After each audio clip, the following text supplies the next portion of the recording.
কেমনে বাড়ি করবে না বা আমরা দিয়ে বাড়ি না তুই মনে পারি গাড়িটারে গন্তব্য sir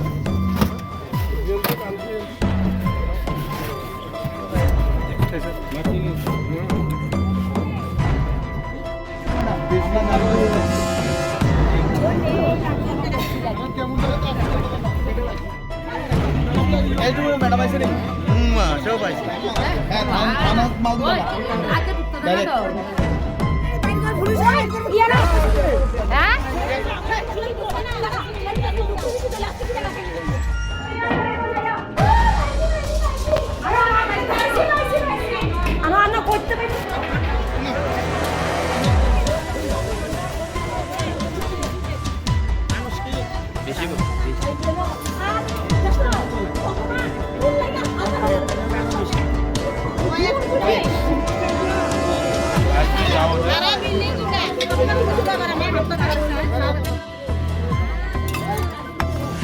Gaza, di Gaza ni.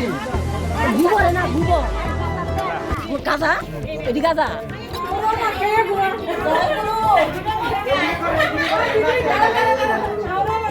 আচ্ছা বলতে তো ঘুরতে পারবি না পাইতে মার আমি 10 কেজি বেশি বেশি 10 কেজি থেকে বেশি হবে আরে এটা থেকে রাও এটা থেকে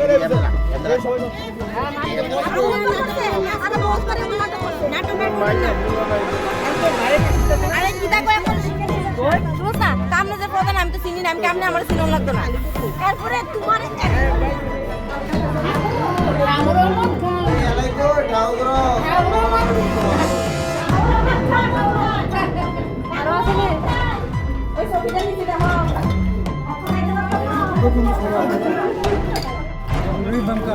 বারো টাকা এটা তো বাচ্চু কারণ ভাই আমরা বলতেছি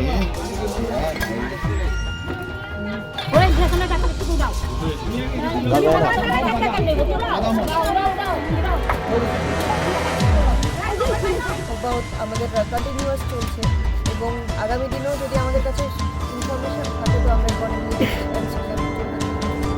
আজকে ইনফরমেশন আসে যে প্রায় 9:30 থেকে এখানের যারা লোকাল পাবলিকরা ছিল ধ্বজনগর আসাম রাইফেলস ক্যাম্পের সংলগ্ন একটা বাড়িতে ওদের কাছে ইনফরমেশন থাকে যে একজন তার নিজের বাড়িতে কিছু ফরেন লিকার এবং কন্ট্রাব্যান্ড আইটেমস যেমন গাঞ্জা তারা বাড়িতে স্টোর করে রাখছে। তো অ্যাকর্ডিংলি তারা ওই বাড়িতে রেড করে এবং বাড়ির উঠানের মধ্যে তারা প্রায় 100+ বটলস ফরেন লিকার আর কান্ট্রি মেড লিকার আর এছাড়া almost 1 KG of dry cannabis তারা খুঁজে পেয়েছে। তো অ্যাকর্ডিংলি পুলিশ আমরা ইনফরমেশন পেয়ে এখানে আসি এবং যারা দুজনকে তারা পাবলিক আটক করেছে ওদেরকে আমরা এখন পুলিশ কাস্টাডিতে নিয়ে যাব এবং এই ম্যাটারে একটা কেস রেজিস্টার হবে এনডিপিএস কেস। বহু দীর্ঘদিন ধরেই বলে এই ব্যবসা চলে আসছে এবং এলাকাবাসীরা আজকে এসে অভিযান চালিয়েছে এবং তারা সাফল্যও পেয়েছে। তো এই ক্ষেত্রে কি কোথাও মনে হচ্ছে পুলিশ এতদিন ব্যর্থ ছিল? না, অলরেডি আমরা ডিসেম্বর মাসে আমরা মোর দেন 200 গ্রামস অফ ফরেন আরেপ কিলার আমার মহিষাসুর মর্দিনী নামে যে আমার দিদিদের একটা কমিটি, সেই কমিটির দিদিরা আজকে প্রতিদিনে মানে রাতের বেলা ওরা মানে রাস্তা রাস্তা পাহারা দেয় যে কোথাও নেশা জাতীয় কিছু বিক্রি হচ্ছে কিনা বা কেউ সেবন করে কোনো মানে বাড়ির ঘরে কি কোনো কাউকে মারধর করছে কিনা প্রতিনিয়ত ওরা মানে সেই মিশন চালিয়ে যাচ্ছে আজকে অনেক দিন যাবত।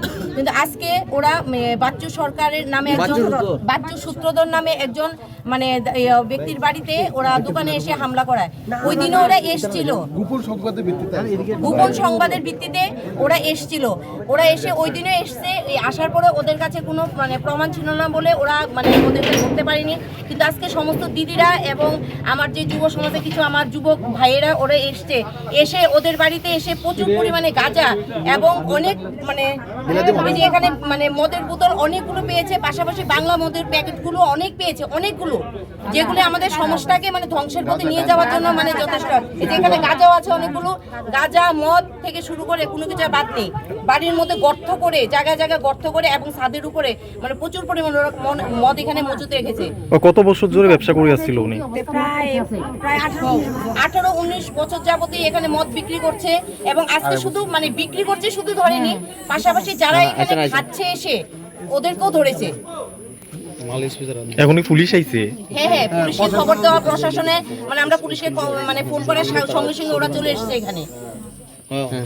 এই জায়গাটার নাম কি? এটা হচ্ছে আরেপটিলা, এটা গোকুলপুর পঞ্চায়েতেরই একটা অংশ। আরেপটিলা আসাম রাইফেল ক্যাম্পের অপোজিটে।